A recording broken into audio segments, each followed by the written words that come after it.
Good evening and welcome to Being Black and Craft, where we don't apologize for recognizing our influence on craft beer. This is Angie, the undeniable vixen, your host. We have a great guest this evening, and I'm doing some different things today because I'm live, but I'm not on Instagram, but Facebook and YouTube. Hello, hello, hello. Thank y'all for joining us. And let's see what we got in the news.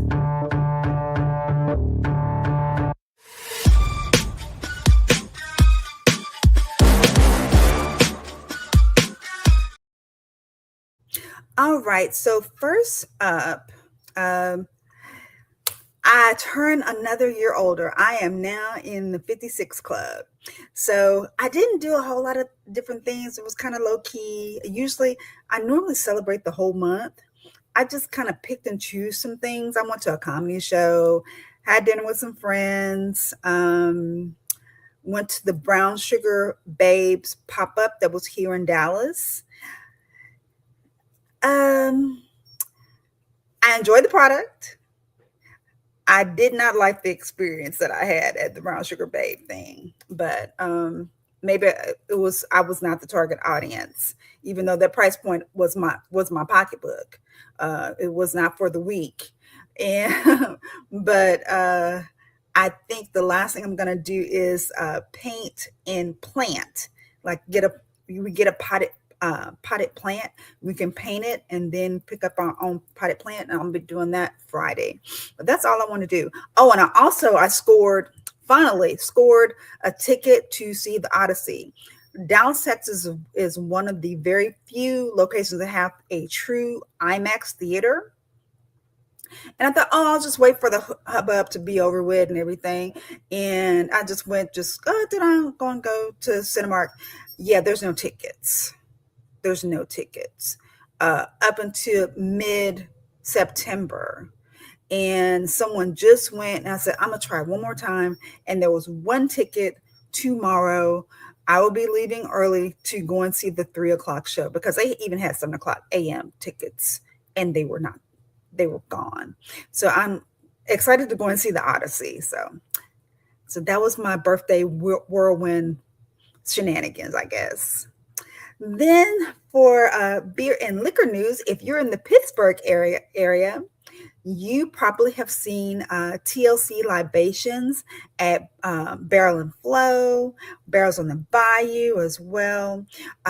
This young lady makes her own, I believe she makes her own bitters, and she does all kinds of amazing crafted cocktails. So now they are hiring. That's amazing, because they just moved into a brick and mortar place in Pittsburgh. So they're hiring for on-call bartenders for off-site events, flexible schedule, but you must be RAMP certified or RAMP certified. So if you want to join the team, please send your resume to info@tlclibations.com. Or if you don't remember that, go to the Instagram TLC Libations and she'll get you right. Then if you're over in California, Oak Park Brewing is doing a little garden gems. So again, plant, paint, and sip.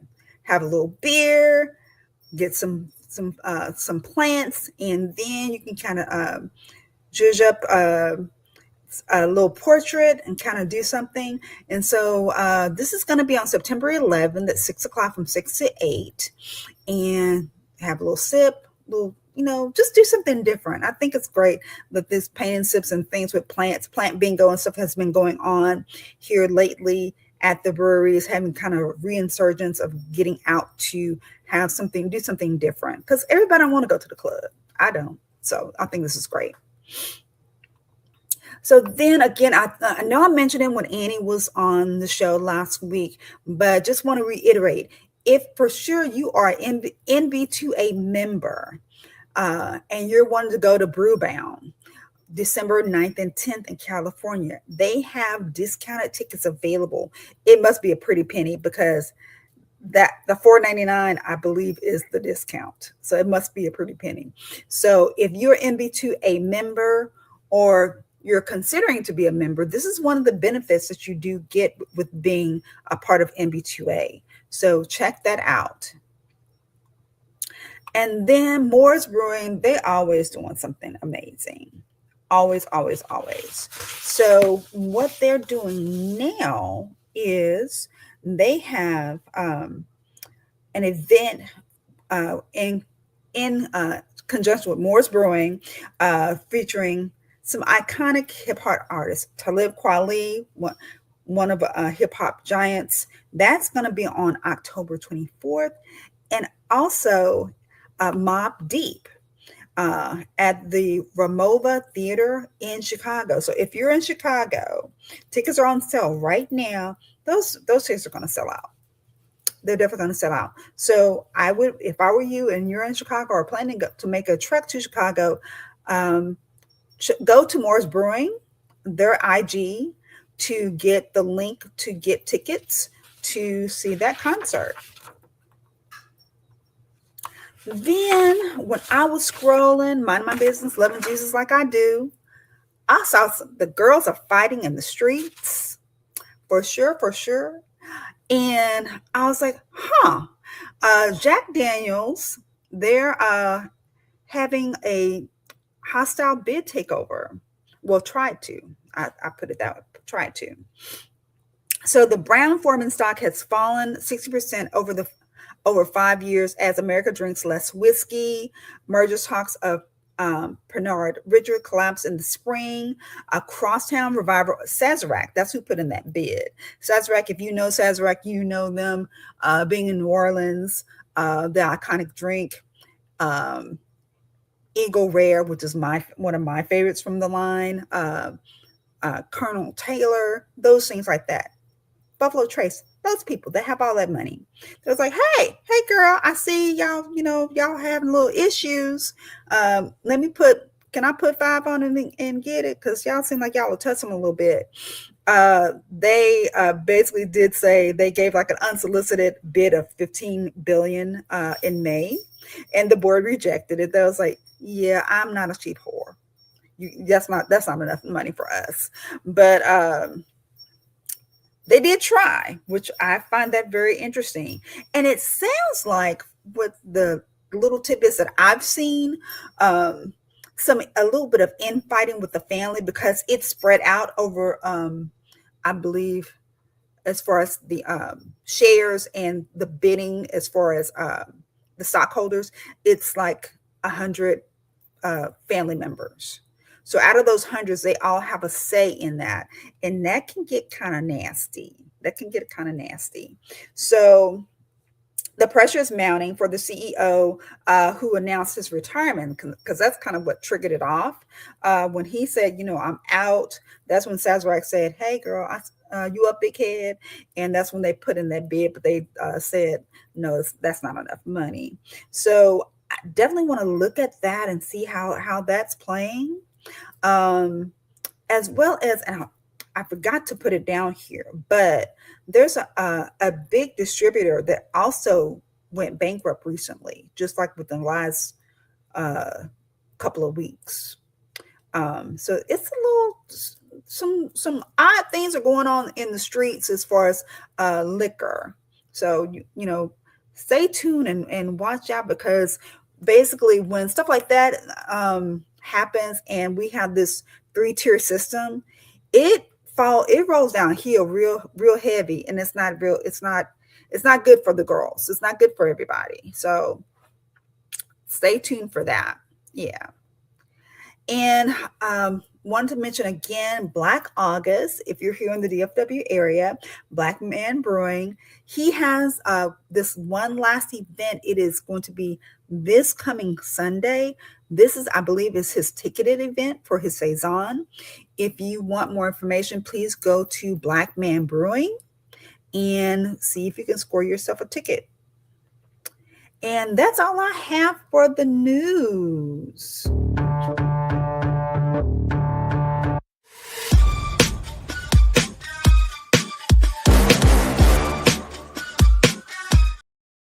All right, so let me go ahead and get my guest. Good evening. How are you, Dawn? Good evening. I'm doing very well, thanks. Good, If you good. want to, if you want, well, I shouldn't say, I shouldn't open that door, but I want to be like, if you want to get into that whole R&DC bankruptcy rolling downhill shit, Oh yeah, I want I, to be. I may have been hit by a boulder or two. Okay. Yeah, I definitely want to be nosy about that because I guess I get giddy because I went to a bottle share yesterday. I don't think I recovered from that bottle share from yesterday until like 10 o'clock today.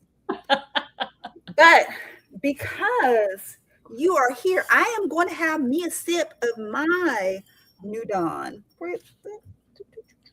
Getting close. There we go. I'm getting There we close. go. Yeah.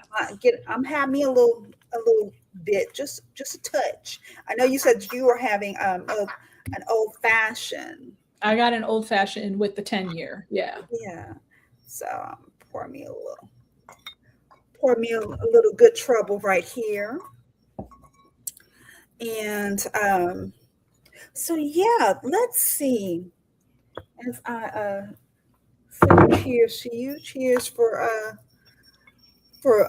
this Monday. And Cheers. and so I think my glass. Yeah, I don't want to adult today. That was definitely true for me because I Oh, didn't want to get out of I bed. I felt that true. I had to cheer at the end of the day when I was like, I can't believe I made it through. I did the adulting. I didn't just throw a tantrum on the floor. It's been a long time, I'll even say, since I wanted to throw a tantrum on the floor and everything. I definitely was like, that's why I left my last job. But yeah, I will Yeah, say September. What is this? No, it's not even September. Oh, damn, it's August. I mean August is it might something, as well be September. It's like it's saying hello in like what right? 6 more hours. Exactly, exactly. Yeah.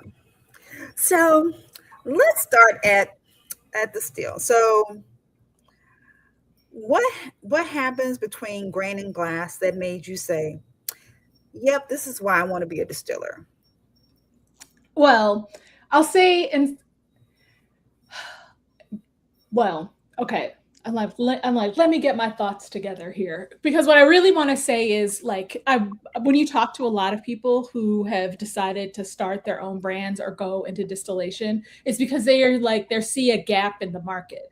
And for me, it was actually missing things that used to be in the market. So Mm, there used to be a lot more experimental offerings. There used to be uh, people used to change up their offerings as opposed to being like, this is my one flagship and I'm gonna just throw everything behind it and that's all you can get from me. I mean, Maker's Market, I will say, has always been an exception to that rule. I feel like I heard, the gossip I heard is them coming out with 46 and then eventually their cast strength and everything was a little bit of kicking and screaming because they were like, why are we going to, turn over the apple cart? We are doing excellent with our regular makers and everything. But I am, I guess I'll say I'm old enough to remember when Buffalo Trace and Jefferson's, Four Roses, all of them, they used to play around a lot more mm, with what was offered. And so for me, it was an interest in going back to where we had, a little bit more fun with our whiskeys, a lot a lot of it would too was deeper flavors as well.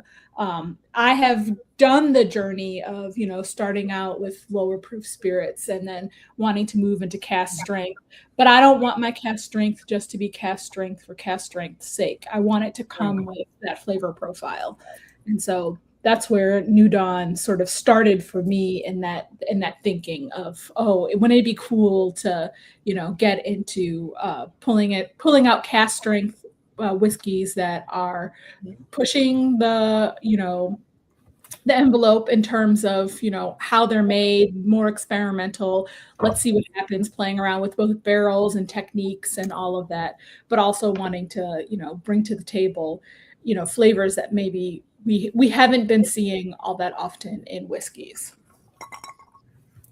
and with that, I guess with that thought process, um, did you get because I think that people probably say, don't don't break what's don't fix what's not broken. Um, was it pushback when you said, I because was it was probably I more st- innovative yeah, idea? yes. And so the real interesting thing is the pushback comes with the concept that that I have with my business, and I say this even with distilleries who I'm partnering with, as well as when I'm just talking to distributors and retailers and everything, because they're like, okay, people like, especially when you're a small brand, they're like, okay, do you have inventory? Are you going to run out? Because Mm, that is a problem of many small brands, is that they run out of inventory, people fall in love with it and everything, and then they have no more.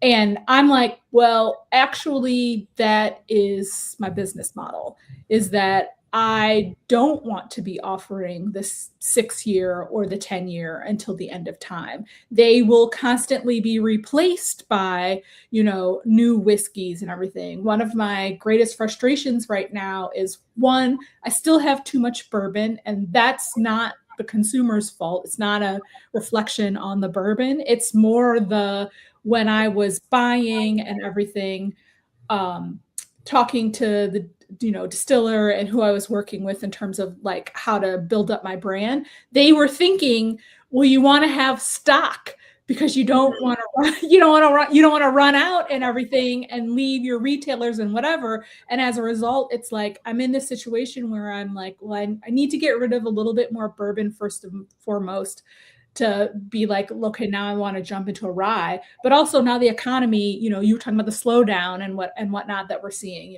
Jack Daniel's hostile takeover, all of these different brands closing, RNDC going bankrupt and everything. And so it's like, and like I will admit, this summer has been rough and all of that. And that's you want to tell people, I too would love to put that rye in a bottle and have it out to you guys right now and everything, but I can't do that. I can't responsibly, like, that's my brand folding, if you will, as Yeah, opposed to running out of inventory where I'm like, nope, we don't have no more bourbon. Yeah, now you guys get this beautiful rye, or now you guys get a new bourbon from a different distillery. We're no longer doing 6 year New York. We're doing a 5 year from, I don't know, Mississippi. You know what I mean? That's built into my business model, and I get pushback on that all the time, because I'm essentially like, well, I want to fill the gap.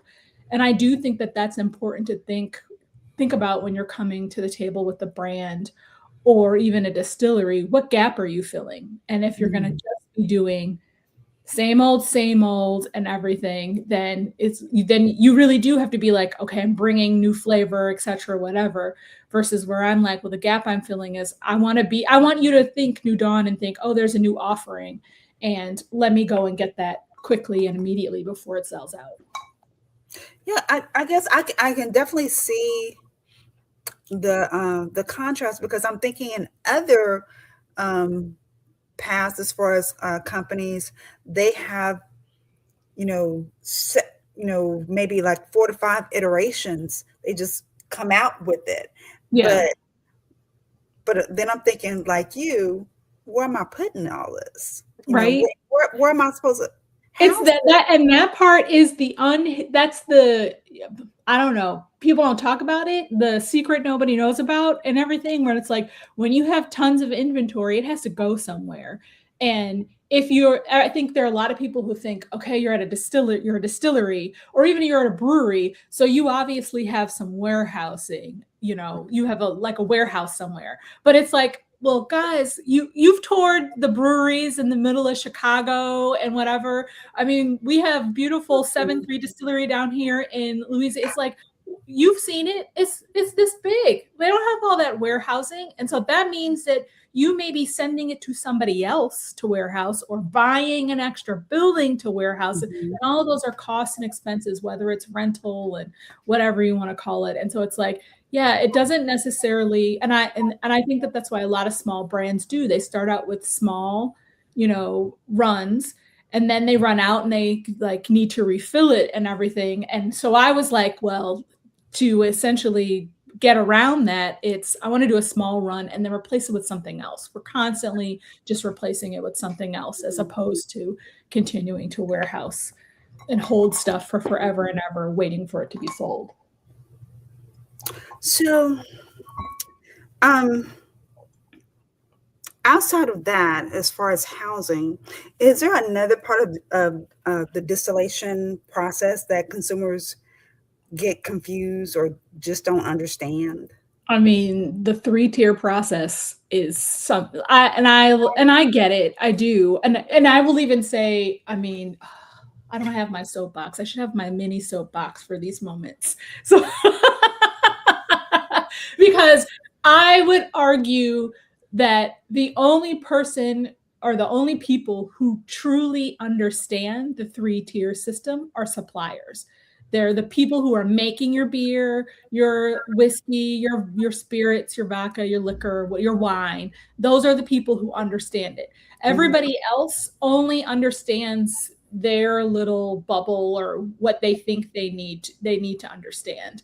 And I say this because it's like I am seeing this directly as it relates to the RNDC. So it's like you have to use, I am legally required to use a distributor and everything. That Mhm. distributor goes away and it leaves a hole.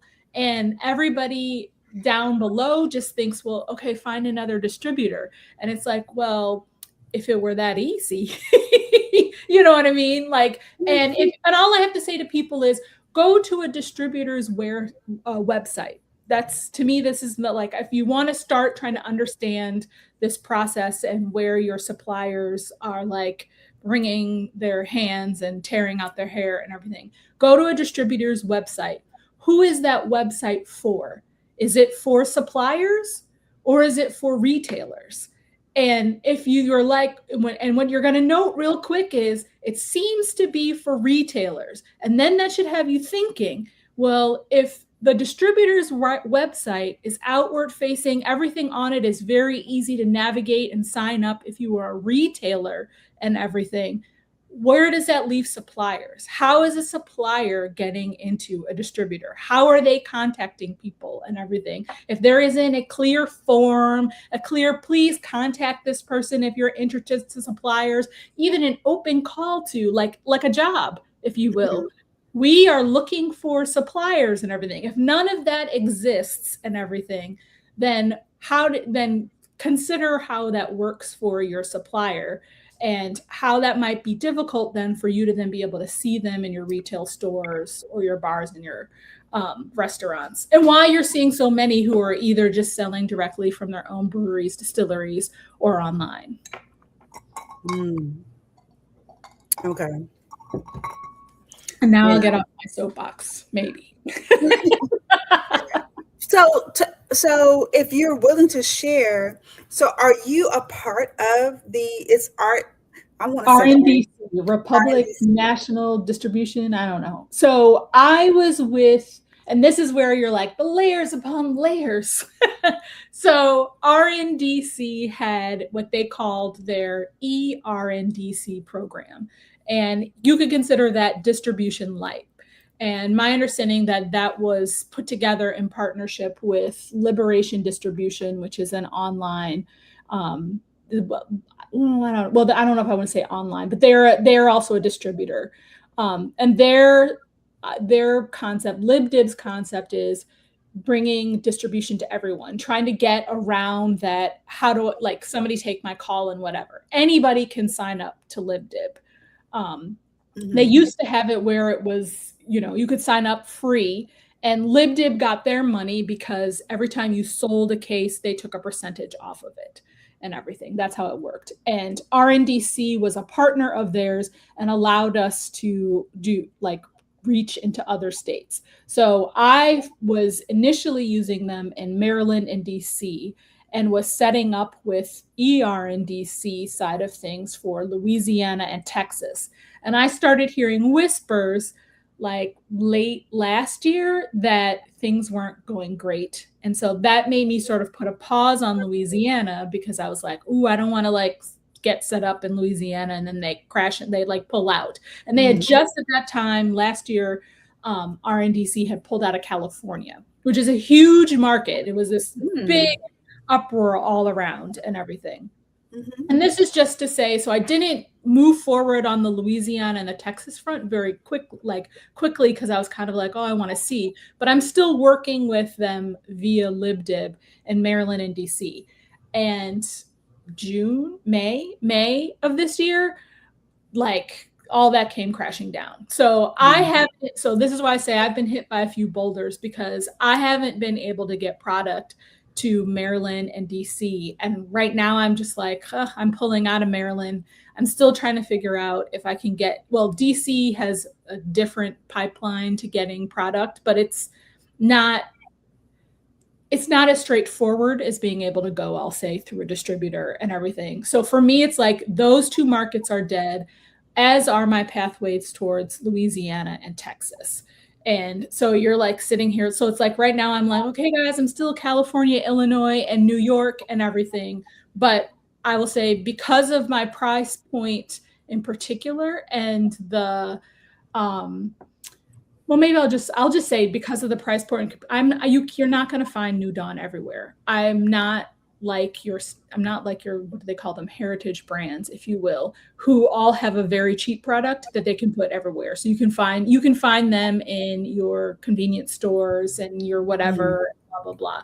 That is not something that I can do. So I have been focusing on higher end bars, restaurants, and everything, retail stores that are showcasing, craft whiskeys and all of that. Like, that has been my avenue and what I've been navigating, which means that, like, for me, going into the Illinois market, I'm not going to be like that. When you get your advice for starting your brand, which again, I think you should take every single bit of advice with a grain of salt, because a lot of that is what I will call historic advice and everything. But they'll tell you take over one market. And by one market, they mean like take over one state. But for me, that might mean, 2 or 3 stores. And I don't know, if we talk about Chicago, several bars and restaurants in Chicago, but taking over the whole state, unlikely, because middle of nowhere, Illinois is not going to be, selling an $80 bottle of whiskey and, or putting it on the menu in their restaurant. It just Mhm. doesn't happen like that. Okay. Okay. So it kind of gets me to thinking, I think maybe last year you went on tour. I know you were Yes, able to stop here. I all missed over the place. you. And that's So, still really important for me. That's like the number, like that is the advice I still give people who reach out about starting, is like you've got to get product into people's mouths. And so going to tasting events and everything is far more, I guess I'll say, supportive, lucrative, whatever it is, for the business, than, you know, essentially trying to do age old advice. But you do need to be smart about which places that you're doing your tastings. were you able to, like, specifically for the Dallas market, were you able to contact anyone at Whiskies? The In the restaurant, no, because I don't have distribution in Texas. Texas. Okay. Yes. Yeah. That's like, yeah, that's, it's not, and that's for me, that's like one of the crazy parts about it is I probably have what I call my activation list. And so, and there's often the talk of what comes first, chicken or the egg. Do you have your retailers and your bars and your restaurants lined up who want you go around tasting your product and everything and say, okay, I have some 5, 6, 10, and like for Texas is like, do I have 10 different places that are willing to take me on? And then is that enough to go to a distributor? Or do you talk to those 10 places and they're like, well, that's all great and dandy, but you don't have a distributor, and then you just fall out of their mind and they don't remember you anymore. So Mhm. it's like hot, like, so it's like for me, I was I had put quite a few eggs in the R&D basket, which I am now, like, now I'm recognizing that was a terrible idea. And it is better to diversify your distribution as much as possible, especially in this current market and everything, where, somebody can pull out of a state and everything and leave you sort of scrambling after those who are willing to take up their business and everything. And because I'm tiny. Like, I don't know how to explain. I know people are like, we see you everywhere and everything, but I'm like, no, friends, I'm tiny. And so the margins that I'm able to bring in for any particular distributor are small. And for them, that is, I want to say, higher risk. They're like, what's the reward in terms of us, as I will say, investing in you? Now, we Okay. can have a conversation about what investing really means from my standpoint, because I just want you to deliver my product to a retailer. And that, like, that's where I am at this point. I'm like, I have to use you legally. I have to use you.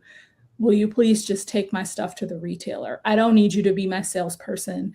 I don't need you to, hold my hand and whatever. Like, I'll do all the compliance stuff and whatever you want to call it. I just need you to, like, be that delivery driver and take my stuff to the retailer, because I can't take it to the retailer directly myself, especially because I'm based in Louisiana and they are in New York, Chicago, California, DC, or Maryland. So when you mean diversified as far as like the distributors, that's, and I think you said it. I just want to be clear. Yeah. Um, is it them putting money out for you, or you putting money into them to be the distributor? Where is the money exchanging going? Because if I it's diversifying, Yeah, so that's a really great question. I actually pay the distributor. So the way my margins work are I set, or I should say, I set, you say, here's the MSRP, the retailer tax, or I say, here's what I'm selling to the distributor. The way it usually works is the distributor is going to tack on something somewhere between 25 and 30%, and then they're going to take it to the retailer, who's going to tack on something between 28 and 30%. So I say, what's essentially what I try to do is, what's the cheapest price I can sell this for? And for me, in order to make enough money so I can buy the next rye or whatever you want to call it. So what's the cheapest price that we can do that based upon what I spent? What do they call it? The COGS, the cost of goods sold, and everything. And mhm, so in this case, for the $79.99, so like, what I need everybody to understand is $79.99 is after the retailer has gotten their 30% cut and the distributor has gotten their 30% cut. That is how that's working. okay, okay, And I know, and I really do want to be like, and don't make it seem like I am getting some 80% cut, because I'm not. I believe my COGS are less than 30. mm, it's hard. Yeah, it's hard. Like, it is. It is. And I say, because I think the last time we talked, I said, I'm like, there are moments where I'm like, oh my God, I should have sold soap. But it is wild to me at times when I think about it from the perspective of friends I have who've started their own businesses, and really they can't, like, if they wanted to sell to you, they just get your address. Do they want to be picked up by some big conglomerate distributor and everything, who will have and that's I will say, the story that everybody tells about distribution? Because I remember a woman was telling me when I first started, and she was like, oh, we want distributors and everything. Distributors are a good thing and everything, because we want somebody, a salesperson from that distribution company, to go into, and she used the example of clothes and everything. Mhm. So you want that distributor to walk into Macy's and Bloomingdale's, and the idea being that distributor A has accounts with Macy's and Bloomingdale's. They are familiar with distributor A's ordering system and whatever you want to call it. They have a salesperson who they're familiar with, and they know, oh, Stacy's going to come by every second Tuesday of the month, and she's going to show me what new products they have and whatever you want to call it, and easy peasy chicken squeezy and everything. But that is not how that works in and I will say, in liquor and alcohol sales and everything, for whatever reason. And I keep meaning to do the research, but I am always curious, are these companies truly investing in the sales team side of things? What I hear is no. And the reason why why I asked that is because I know myself, when I have tried to hire a sales team, it's like really hard. And I get it, because the part where you would pay somebody a salary, like a steady regular salary, especially for somebody so small like me, is like, oh God, with the hope that they'd get placement. So usually you've got salespeople working on commission. Nobody wants to work on commission. And so it's like, that's the part where I'm like, I get it. And that's why you're relying on these bigger distribution companies to be able to pay those salaries, but they're not hiring enough people. So you have a salesperson who has a portfolio of like 100 different brands. And, like, again, like you say, it all trickles down and everything. And, somebody doesn't get the best deal, even though we all are paying 30% cut to the distribution company. Yeah. I mean, you're paying that cut, but I guess it's also whatever else that they're giving up, because one of the first things that I learned going to the liquor store, being a brand ambassador, was every section is real estate. Yes. And the first thing that they want you to do is take a picture. Where is our bottle at? Mm-hmm. Is it at the top? Is it at the top? Is it the bottom? Is it eyesight because you want it to be here? And everything. Search for it. Yeah. Yep. And that's the part, that's where you start getting into the retailer side of things, where, and again, like, I want to be like, I get it. And that's why I have been real sort of like, well, it doesn't make sense for me to throw elbows and try to fight to get into some of these retailers and everything, where it's like, you've got a small footprint and you're carrying heritage brands. You don't really have space on the shelf. Literally, you don't have space on the shelf for me. But if I find retailers or even bars who are like, our thing is craft whiskeys, craft beers, premium whiskeys, cast strength whiskeys, and everything. Our thing is at least being able to, and because I don't even look down at, okay, I get this placement for a month or something like that. And like, when it's done, like, everybody's like, oh, you lose the sale. But again, for me, I am like, whiskey into people's mouths, and then please just tell them that I'm available online. And so when you run out and they can't find you in the store, unless I move super, super quick, and then that makes you excited about your bottom line and everything. And again, that's hard with a cast strength whiskey, because who's drinking? It's not something you're chugging every night and everything like that. It's usually something that, is special and whatnot. But it's like, for me, I'm just like, if we can be partners in terms of I can add to your, if you will, street cred of being the place that has the new whiskeys to find, etc., whatever, even if you don't have all of them, even if you're willing to give me, that tiny sliver of the end cap for a little bit and whatnot. And then you can say they're available online, and replace me with somebody and replace it with something new. Or in my case, I want to be like, and replace it with my new product. We're in partnership here, because you've got the bourbon, and then next you can get the rye. And then, I'm always just replacing my shelf space, not asking for more, because I have 6 or 10 offerings added to my portfolio. Mm-hmm. So tell me about Tales of the Cocktail. I know that you recently went. Yes. How is, I guess tell me how it is as far as a brand. How was your experience? And is that something that Ojo Blow could go to? How would they fit into that? Oh, like, yes. Well, I want to start at because I want to be like, first and foremost, it's in New Orleans. So there is, obviously opportunity to come to New Orleans. And especially if you recognize, because you were saying before, not everybody wants to go to the club, but if you recognize your true drinking capacity, because Tales is a marathon, not a sprint. Okay. And so I attended with the old-fashioned barrister who has the barrister's cocktails out. Yes. She was like, Dawn, I've never been, I want to go. We're going to do this. And we're doing it from an investigative, as a brand perspective. And I was like, well, Brandy, I've been twice before. And I was like, the one thing that I didn't do, I always bought a seminar pass, and I spent the majority of my time at the Ritz during seminars. And I would say regular person off the street, don't skip the seminars. Okay. They're not going to be, I mean, they might be fascinating to you if you are, that type of person who wants to, learn about some intricacies of the industry and what bartenders are thinking, etc.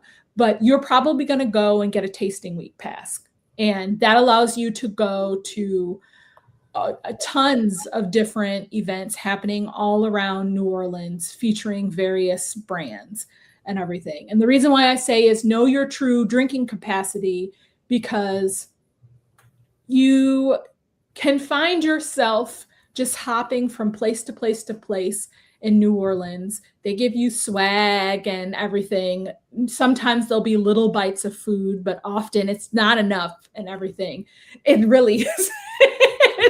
And everything, but you'll get tons of different cocktails. And so you need to know, okay, and now I need to break and I'm going to go check out this really great restaurant in New Orleans. And I might not order a drink, or I might order one drink, because everybody tells you at Tales 2, don't finish your drinks, which is top key advice. Don't finish your drinks. Sounds very smart.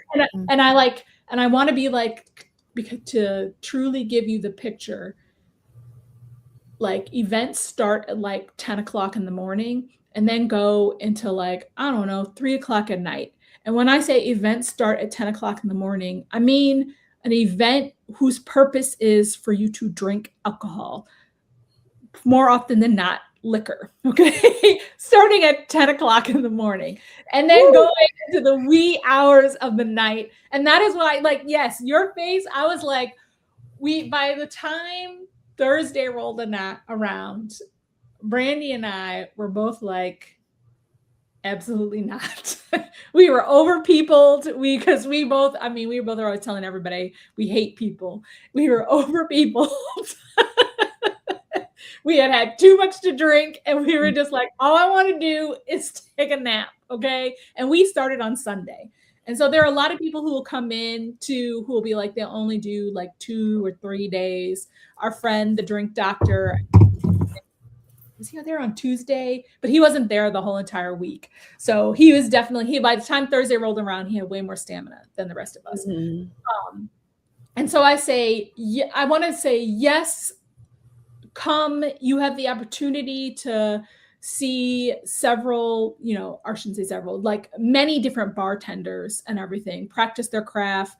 They're like, across tons of different liquor brands. The majority of those brands are going to be heritage brands. From a brand perspective, I was like, okay, I'm not, if you're like, Dawn, I'm coming down to New Orleans for Tales, I'd be like, okay, sure, I'll come with you. And I really want you to come with me. I'll come with you. But I could not anymore call it a business expense. It would just be me going for fun type deal. This year, I was like really like knee deep in the trenches of what would this look like for New Dawn for me to show up. And one, it would be tens of thousands of dollars in swag and venue rental and liquor given away. And also no guarantee, again, because you started at 10 and you might be going to the wee hours in the morning, that you would remember me at all. Yeah. And like, that is the big deal. Do not ask me about any of the brand. Like, yeah, I have the swag. The swag, I guess, is my reminder. But don't ask me about the cocktails that I had with those particular brands. If I had a chance to taste them, neat and everything, don't ask me what they, I have no idea. I have none, absolutely none. And so for me, like, that's my unvarnished version. I have other complaints as it relates to how it really treats New Orleans, but like at the same time, I can recognize it for it being an event like Essence or like Mardi Gras or something like that, where I shouldn't say Mardi Gras if you are just coming to Mardi Gras French Quarter and whatever. It is like that. It is an event. You will have an experience. You will very likely have a very good time and leave. And possibly, for me, I was like, I don't want to drink for another month and I don't want to leave my house. Can I just be glued to this bed?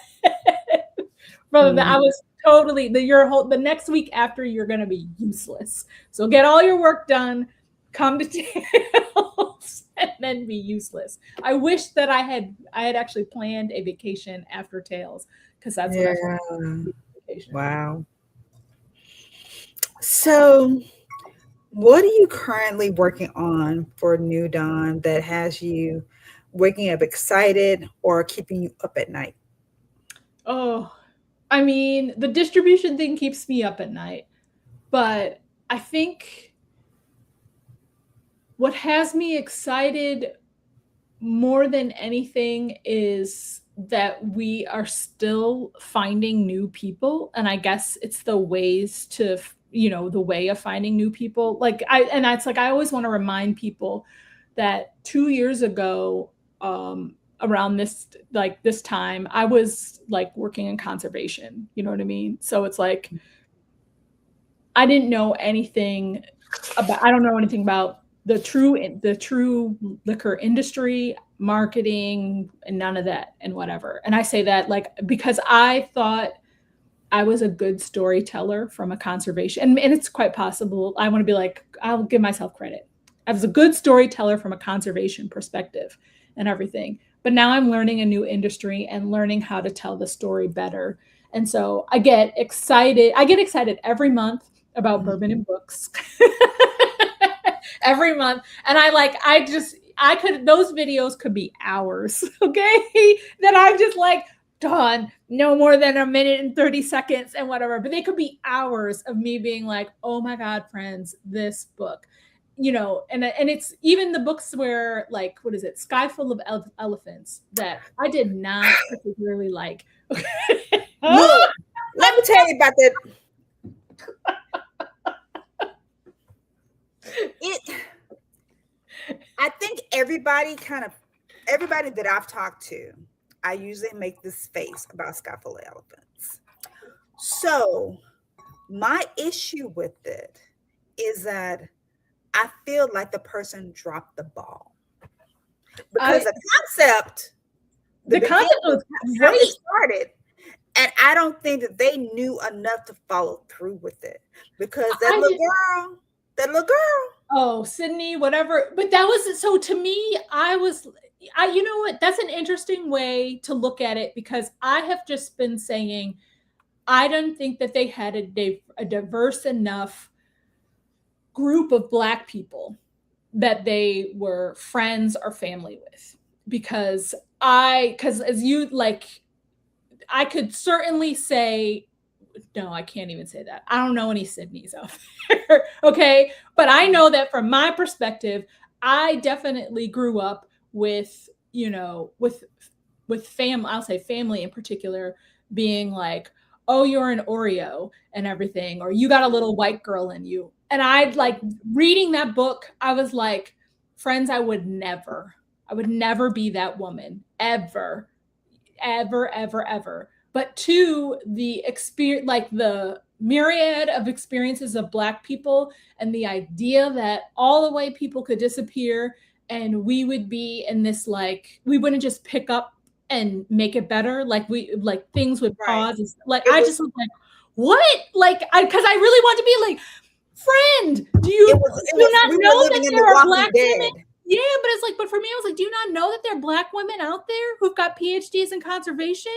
Like that was where, like, those are the gaps. Like it just felt like he didn't know that there are Black people out here who do this, and Black and beyond even I can't remember Sydney's father's name and whatever, who was an amazing mechanic, etc., whatever. But I was like, you are discounting all of the Black engineers out there who are like, they like would have risen to the occasion, who would have been like, finally, I can, put my ideas, my thoughts, and whatever. Like, I don't know. That part was what that was. That was the frustrating part. But nonetheless, I still want people to read that book. I do, and so it's like I really do. I'm like, please read it. Please debate about it with me and everything, because if you can make me see it, I mean, talk about books I threw across the room. Where it was like, this Yeah, bitch, please. Even this chick the right ending, here. I was Yeah, just, I was oh. like, I felt very just let down, but I think because I'm in a zillion book clubs, and there's some that they have this, they kind of very starch and just kind of like, oh, I didn't like this, and I was like, but the conversation, just like we're having this conversation, Yeah. maybe we didn't necessarily care for the book, but it evoked an emotion. And And that so is what did it do? Its job. I exactly, and that is that to me. I feel like, and so that's why I say I get excited every month about bourbon and books because truly, it's like I'm not always giving you, books that are on the fringes that you've never heard of. Sometimes I'm talking about things that everybody's reading or has read and whatever. But I do want you to get that different perspective and understand that sometimes a book can like it causes emotion, and that's the point. Like you don't want it to be like, okay, like I was, what is it? I think it's on Threads right now, or a couple of people, somebody posted, they read a book and then they just completely and totally forget about it 45 minutes later. And that has happened. Oh I have yeah. read a book and been like, that book was great. And then 45 minutes later, yeah, I have no idea. I'll be like, oh, get my recommendations for books to buy 2 months later. Oh, that book sounds interesting. And then go to buy it and be like, this is already in your library. And be like, oh, damn. Yes. Oh, I already read it. Like I was like, this was, I said, It this looks, looks I see, is it familiar. Wait a familiar? minute. Sometimes I'll be like, oh, that sounds real exciting. Oh shit, I own that. I read that and everything. So it's like I mean, I'm not saying those aren't great books. They fill a different need, but the ones where like the fact that I can still remember that woman, I shouldn't call her names, but seriously, and the number usually I read that book over Christmas last year, and it Skyfall was Elephant? yes, I Okay. read it late, and but I read it on Christmas, and I was like, I think it might have been I didn't report on it till much later because I was like, I don't know how I feel about this book. Should I talk about this book and everything? But I like threw that book across the room multiple times. And I would Mhm. just be sitting there, Christmas tree, twinkling lights, cup of hot Thinking cocoa, good thoughts. Christmas carols. And then I just be like, And yes. and you're reading, you're in the apocalypse. Trying to, I but yeah, mean, you gave a totally different perspective. But I just want to make sure the audience know that if you're not following New Dawn, make yeah, sure she's a great follow, and she does bourbon and books. yes, once a So month. if you enjoy books, this is a great follow. I feel like it's like, so once a month we do books. Once a month the cigars are a problem because my husband has told me that I can't buy any new cigars, but I follow all these people and these people make recommendations. And then I just want to be like, okay, I hear you, but now that cigar just has to go on the to buy list because I have two humidors, okay? Two. Are you not smoking them? I am smoking them. Okay. I am not smoking them fast enough. And then I have a tendency to, instead of just buying one or two, I'm like, let's get a box. And Ah, or five. And so then my husband's like, what are we doing? And I'm like, well, I just want to be sure that I like it and whatever. And so he's like, you need to empty the humidors. You cannot buy a third one. No. And so, yes, so we do books, we do monthly books, a monthly cigar pairing. Although the cocktail garden is probably coming to an end as winter comes in and everything, but I have so gardening side of things. And what's the other monthly? Oh, we do monthly from the standpoint of zodiac and tarot. yes. I Which, I just saw that. I was like, huh, that's interesting because I know Virgo, which is yes, my sign. yes, But I which saw happy that. birthday, by the way. Thank you. But I saw that, but then I also saw something that was like ancestrally kind of. Um, Yes. I'm thinking cards are being placed, but I wasn't Tar- really sure. I didn't really have time to get down into it. So what yeah. is that about? So that is me, I will say, stepping into a practice that I have held for like I want to be like held in maybe I don't say secret, but at least in quiet, I'll say for many years. But I want to say in like especially at the beginning of this year, we've been doing the zodiac for a while now, and then I put together the Mixologist tarot card tarot deck at the end of last year, which is 78 cocktails. But then they also have the tarot meanings, and they follow all 78 of the major and minor arcana.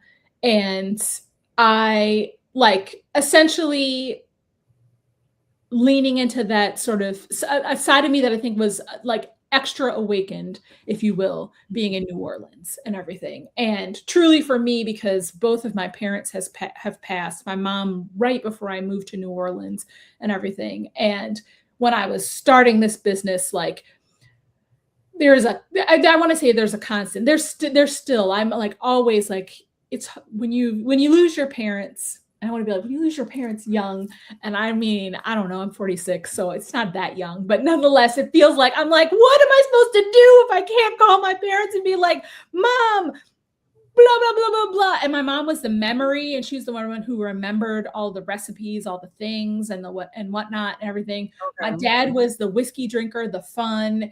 He was the like, he thought more outside the box, because my mom was definitely like, what we do the right thing. These are the steps and all the whatever. My dad was like, we can sometimes scribble outside the lines and all of that. And so for me, at the beginning of this year, I was struggling. I mean, I still struggle with what's going on in the current world. And like, I just don't understand. I grew up and I was the sensitive person. I think I am truly a sensitive person, but I have gotten a scab, if you will, which is why I'm like, I hate people. But really, I hate people because I'm protecting myself. I am the person who used to cry at Hallmark commercials. Okay, this is what I say. I used to cry at Hallmark commercials, and then I got made fun of, and I was like, okay, it's not appropriate. But nonetheless, for me, I'm like, I don't understand how we are where we are. I can't, like, my mind, my heart, my soul struggles with it.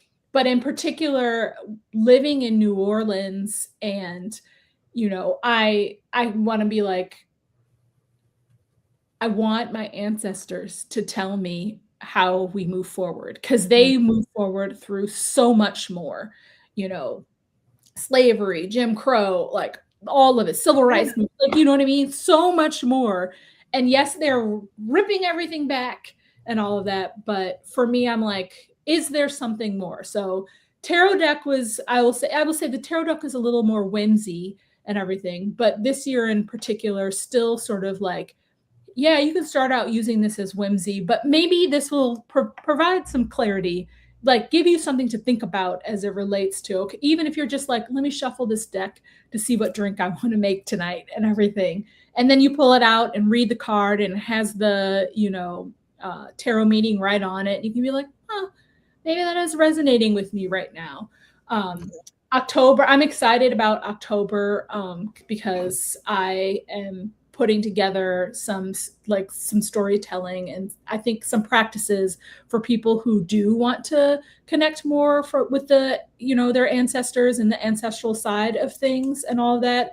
And really trying to explain too why I think that it's not crazy for a whiskey brand to be talking about that. And especially I'll say a cask strength whiskey brand, because we really I'm constantly talking about with intention. So this is not something I'm always like, don't shoot it, sip it. So we are sipping, we are being present, we are taking the time and everything. And that is very similar to connecting with your ancestors, being present, taking the time to say, oh, Mom, what do you got to say for me and everything? What would you say? I mean, most of the time she'd just be like, stop your whining. I'm not, my mom loved me very, very much, but she also was, she was so very sarcastic and really quite funny in her sarcasm. And I think a lot of people, you just do not expect that, I guess, out of a Black woman and everything. She would surprise people all the time. And I was like, that's just my mom. That's who she is. So for me, or being like, your wine, that wasn't like dismissing me or anything. It was mostly probably said in jest from her standpoint. I think it's the being able to say something sarcastic and still have a straight face. Yes, exactly. And are you serious? Like, I don't know. Exactly. I mean, my sister and I always, one of like we will tell people about the time my sister had a friend visiting from New York, and it snowed. We were in Cleveland. It snowed a bunch, and we were throwing snowballs and whatever. And my mom nailed my sister's friend in the face with a snowball. And the shocking part, she didn't like, it wasn't like my mom had particular aim. The shocking part wasn't that she necessarily hit it or hurt her in the face. It was that she started laughing. No one would expect a mom to do that, but it was so unexpected that all of us just started laughing. Like, and then now that I'm an adult, I totally like, especially with, my sister and her kids, and they will do things sometimes. And then we will be like, we can't laugh, you know what I mean? Because that's not like, we don't want to hurt their feelings. Their feelings are valid, all the whatever, but you'll be looking at each other like, ooh. But exactly. So I miss my mom. It's true. And so but yes, those are the things that excite me, are the monthly tarot, the garden, the books and whatnot, just getting people to see whiskey through a different lens. Cause I do think that a lot of times it's like, oh, it's just a drink, if you will. And I'm like, for me, this truly is so much more. okay. So let me ask you something just to get your opinion on. So I'm sure you've read in the news, other thing that's been circulating or whatever, kind of in the being black and craft kind of way. What do you think the industry can learn from the Uncle Near situation Ooh. about growth, financing, governance, and protecting your brand? You say the industry, or do you mean people? Because I mean, I guess because I feel like I have two answers from that standpoint. Okay. Because I think from an industry perspective, it is an eye-opening I'll just say on investors and loans and everything and all of it, like all of that space that recognizing that you can walk down those paths, but you open yourself up to criticism. And from a black craft brand owner perspective, keeping in mind that criticism, like, you're going to have to jump twice as high. That criticism is going to be much harsher on you than any other brand, truly. And I say this, I mean, because my husband and I, not necessarily an alcohol brand, but if you haven't, I think it's a WeWork. I think they might have Netflix or whatever, but the guy co-working, whatever. And all the things that he did, and then he still got investment for his next like, people don't care, but black woman, whatever, you make some questionable whatever, and everybody's going to be like, oh my god, take away your brand, etc. But I would also say, from a people standpoint, I would love people to,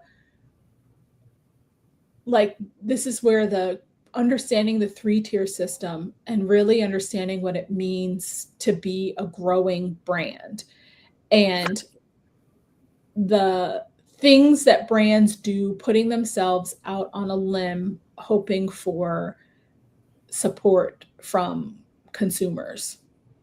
And so I think that is like, that's a really big thing in terms of like, and because I say that because it's like, I was watching that whole entire thing, and while I can say, I mean, I don't want to be like, you can't, I'm in a glass house myself. I have made all the mistakes, and it's really easy after the fact to like pull things apart and be like, okay, I can see where the mistakes were made and whatever. And I can, like, for me, especially, like, I'm always like, oh, I was always wondering how Uncle Near showed up in all those stores immediately and everything.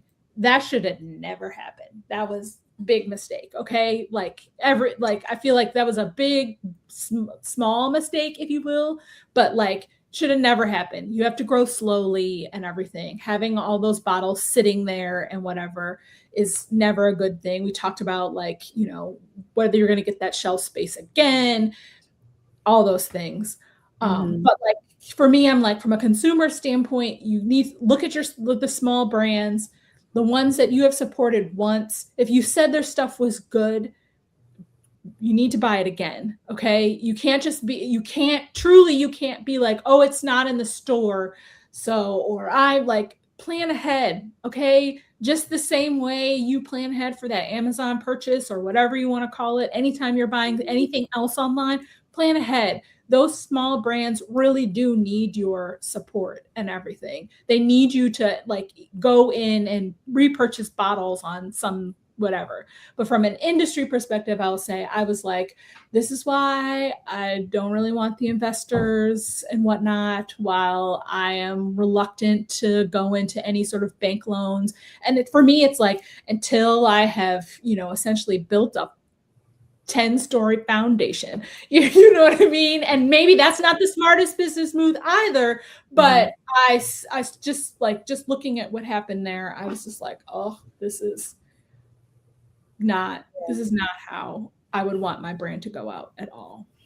Not at all. Yeah, I was thinking as far as like, since Fawn Weaver has been removed from leadership, and they had the receivership and everything, um, still thinking about it, how they are viewing her as either like, is she the villain, the victim, or a combination of the two?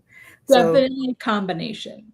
mhm, That's mhm, what I mean. I definitely would say it's a combination of the two. Like, and again, because I'm sorry, like you can I can't if you I really want to be like if you haven't seen the we work that I mean truly when I was working I saw that when I was in conservation and I was like, oh my gosh, what if we could harness this evil for good? Because I could not fathom the idea of somebody failing so hard and still mhm, managing to be successful.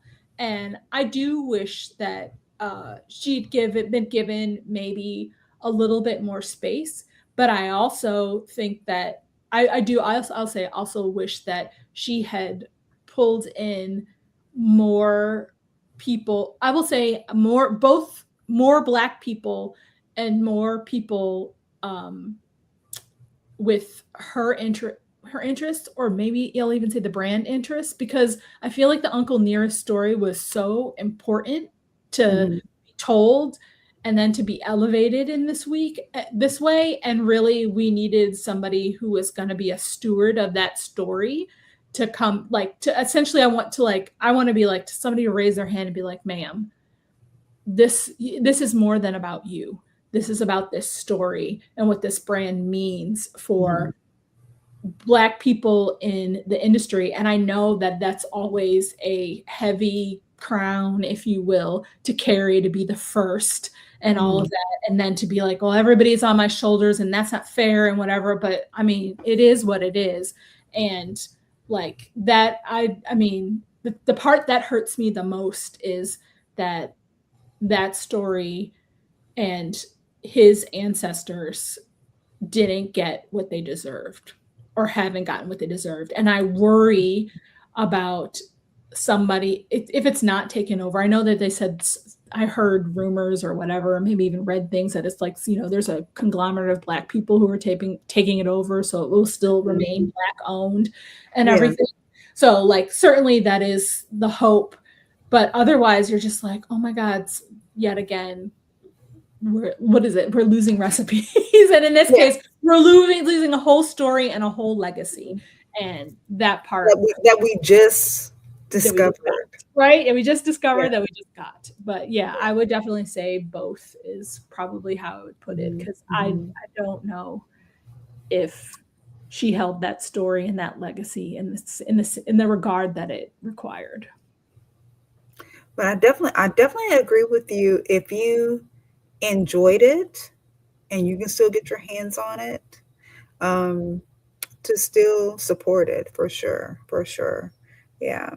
So my final question to you, um, Dawn, if New Dawn Distilling is the beginning of a much bigger chapter, what do you want people to say about the legacy you left in the glass? Ooh, in the glass. I Mhm. wanted, I mean, I always want it to be the case of, I mean, there's no taste like this, essentially. Like, I really want it to be the case of, oh, this is unique, this is different, this is something that deserves to be on my shelf. That's how I feel. Like, I don't, in the glass, I really do want it to be one of those things that you think about even after the glass is finished.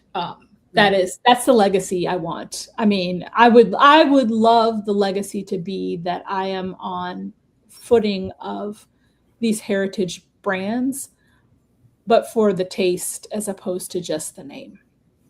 Okay. Okay. Well, thank you so much, Don. I had a wonderful.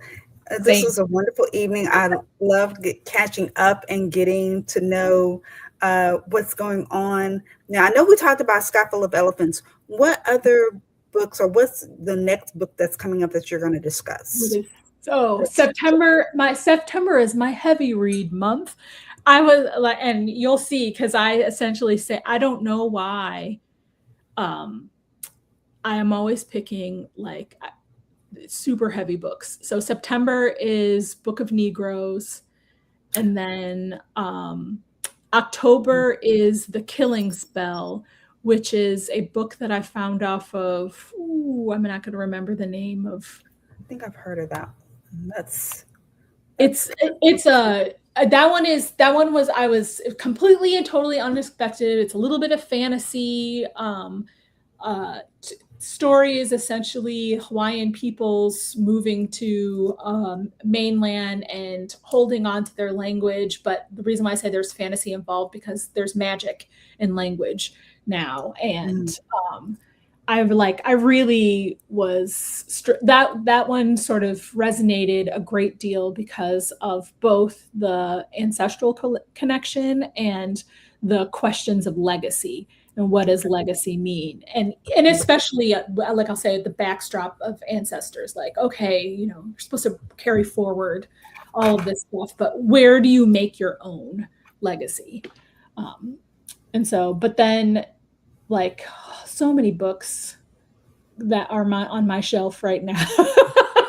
yes, there was one book when you said heavy. There's a book that's going around that people that I guess the um, ladies are reading, and everyone said it's really, really heavy. So I just knew that's what you were going to talk about.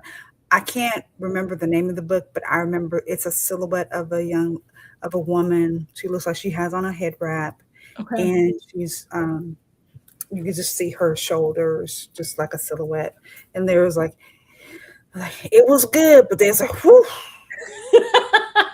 That's, I mean, Okay, that's I'll have pretty to much look this. it. I mean, I'll have to look this one up for next September, because I feel like I usually keep the heavy books to myself. But like, what, for whatever reason, September rolls around and I am like, oh, it's time for a heavy read. Is what it ends up being. And so, because I did, the 1619 project, and Mhm.